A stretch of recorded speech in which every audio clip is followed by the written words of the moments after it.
యాదాద్రి భువనగిరి జిల్లా యాదగిరిగుట్ట లక్ష్మీ నరసింహస్వామి ఆలయంలో వరుస చోరీలు భక్తుల్లో ఆందోళన కలిగిస్తున్నాయి. భక్తి, నమ్మకం, పవిత్రతకు ప్రతీకగా ఉండాల్సిన దేవస్థానాల్లో చోరీలు, అక్రమాలు వెలుగులోకి రావడం చర్చనీయాంశంగా మారింది.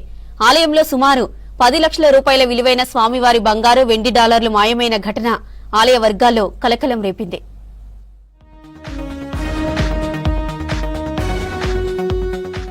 స్వామివారి ఆలయం అంటే భక్తి, నమ్మకం, పవిత్రతకు నిలువెత్తు ప్రతీకగా ఉండాలి.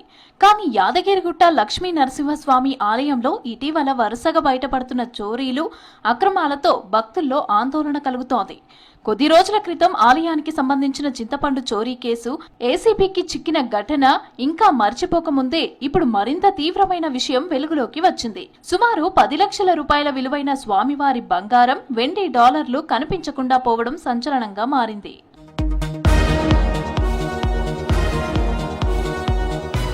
ప్రచార శాఖ ద్వారా భక్తులకు అమ్మే బంగారు, వెండి డాలర్లు మాయమైనట్లు ఆడిట్లో బయటపడింది.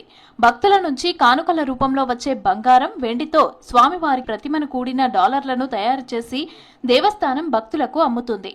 బంగారు డాలర్ ఒకటి 3 గ్రాముల బరువుతో ఉండగా వాటి విక్రయం ద్వారా వచ్చిన నగదును తప్పనిసరిగా చలాన్ ద్వారా దేవస్థానం బ్యాంకు ఖాతాలో జమ చేయాల్సి ఉంటుంది. చింతపండు ఘటన మీద కూడా కొంత సస్పెండ్ చేసినామన్నారు, ఇదన్నారు. ఈ బంగారం, వెండి నాణాలు కూడా రికవరీ అంటారు. అప్పుడున్న బంగారం ధరలెంత, ఇప్పుడున్న బంగారం ధరలెంత? అప్పుడు 10 లక్షల రూపాయలు విలువ చేసే బంగారం ఉంటే ఈ రోజు దాదాపు అది 50-60 లక్షల రూపాయలైంది. మీరు రికవరీ చేసేది 50-60 లక్షలు చేస్తురా, అప్పటి రేటున్న 10 లక్షలు చేస్తురా? ఏది చెప్పకుండా, ఏది క్లారిటీ ఇవ్వకుండా దేవస్థాన ఉద్యోగులు చేస్తున్నటువంటి తీరును స్థానికునిగా మేము ఖండిస్తున్నాము. ఈ ఆడిట్ కూడా ప్రతి 3 నెలలకు ఆడిట్ జరగాలి. మరి ఈ 3 నెలలకు ఒకసారి జరుగుతుందా, ఏడాదికి ఒకసారి జరుగుతుందా? ముఖ్యంగా ఏదైతే అధికారులు ఉన్నారో వారు నిర్లక్ష్యమే కొట్టొచ్చినట్టుగా కనబడతా ఉంది. అధికారులు తప్పు చేస్తే వెంటనే వాళ్ళని ట్రాన్స్ఫర్ చేసేటువంటి పద్ధతి ఉండాలి. ఇక్కడ లోకల్ గా ట్రాన్స్ఫర్ చేస్తూ ఈ డిపార్ట్మెంట్ ఆ డిపార్ట్మెంట్ ఈ డిపార్ట్మెంట్ అంటూ గతంలో ఒక అవినీతి కుంభకోణం కూడా పెద్ద స్థాయిలో ఏసీబీకి దొరికిన అధికారి. మరి ఇలాంటి తప్పిదాలు జరుగుతుంటే ప్రభుత్వం ఎందుకు స్పందించట్లేదు? భద్రాచలం నుంచి బదిలీపై యాదగిరిగుట్టకు వచ్చిన ఓ అధికారి ప్రచార శాఖలో డాలర్ల విక్రయ బాధ్యతలను నిర్వహించాడు. అయితే వృద్ధుడైన ఆ అధికారి అనధికారికంగా తన కుమారుడిని విధుల్లో చేర్చినట్లు తెలుస్తోంది.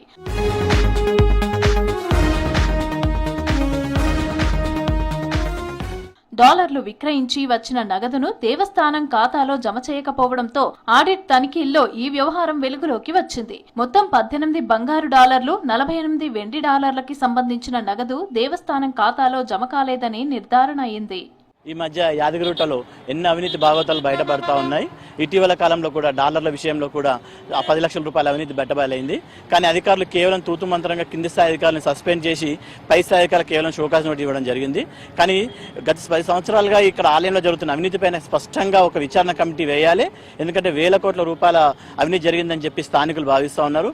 ఏదో ఈ అవినీతి అనేది చాలా ఇబ్బందికరంగా ఉంది. కాబట్టి ఇప్పటికైనా ప్రభుత్వం స్పందించి గత 10 సంవత్సరాలుగా జరిగినటువంటి అవినీతి పైన ఒక సిబిఐ ఎంక్వైరీ వేసి ఎంక్వైరీ చేయాలి. స్వామివారికి వచ్చిన బంగారం అంతా డాలర్ రూపంలో మార్చి విక్రయించడం జరుగుతుంది.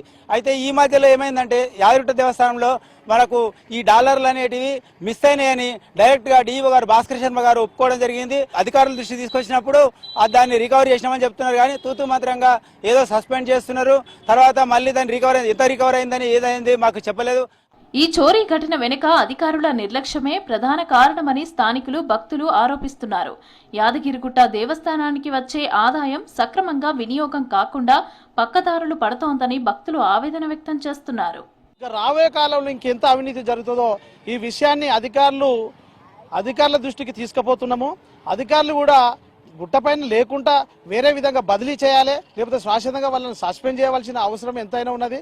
కాబట్టి ఈ విశ్వాసాన్ని వచ్చిన భక్తులు నమ్మే విధంగా ఉండాలి తప్ప మీదనే అవినీతి జరుగుతుంది, మేము అక్కడ పోతే ఏం లాభం అన్నట్టు చేయకుండా ఇది తక్షణమే దీనిపైన చర్య తీసుకోవాలని కోరుకుంటున్నాం. పవిత్ర క్షేత్రంలో స్వామివారి సొమ్ముపై కన్నేయటాన్ని ఎట్టి పరిస్థితుల్లోనూ సహించబోమని ఆయన స్పష్టం చేశారు ఈవో భవానీ శంకర్. విచారణ కమిటీ నివేదిక ఆధారంగా కఠిన చర్యలు తీసుకుంటామని హెచ్చరించారు. విచారణ కమిటీ నివేదిక మేరకు ప్రచార శాఖలో విధుల్లో నిర్లక్ష్యం వహించిన junior assistant Ramachandrashekar, record assistant లక్ష్మీలను సస్పెండ్ చేశారు. సంబంధిత శాఖ సూపరింటెండెంట్ నటరాజ్, సీతారామాచార్యులకు చార్జ్ మెమోలు జారీ చేయగా ఏఈఓ రఘుకు షోకాజ్ నోటీసులు ఇచ్చారు. ఇచ్చారు. మాయమైన నగదును కూడా రికవరీ చేసినట్లు దేవస్థానం అధికారులు తెలిపారు. పూర్తి స్థాయిలో ఒక కమిటీ వేసి విచారణ చేయడం జరుగుతుంది. కమిటీ రిపోర్ట్ కూడా త్వరలో సమర్పించమని చెప్పి కోరుతాము. తర్వాత ఆ కమిటీ రిపోర్ట్ ప్రకారం కమిటీ ఏంటంటే ఎవరి దగ్గర తప్పు జరిగింది, ఏం తప్పు జరిగింది అనేది మాత్రమే కాకుండా భవిష్యత్తులో ఇలాంటి తప్పులు జరగకుండా ఏం చేయొచ్చు, ఏమేం చర్యలు చేపట్టవచ్చు అనేది కూడా సూచించమని చెప్పడం జరిగింది. కమిటీ రిపోర్ట్ రాగానే ఎవరైతే తప్పు చేశారని తేలుతుందో వాళ్ళ మీద పూర్తి స్థాయిలో చర్యలు తీసుకోవడం జరుగుతుంది. చోరీ ఘటన ఆలయ వర్గాల్లో తీవ్ర చర్చకు దారితీసింది. ఏడాది కాలంగా ఆడిట్ తనిఖీల్లో ఈ విషయం బయటపడే వరకు ఎందుకు స్పందించలేదన్న అంశంపైన విచారణ జరగనుంది. ఇకనైనా యాదగిరిగుట్ట ఆలయంలో పారదర్శకత, భద్రత పెంచాలని భక్తులు కోరుతున్నారు.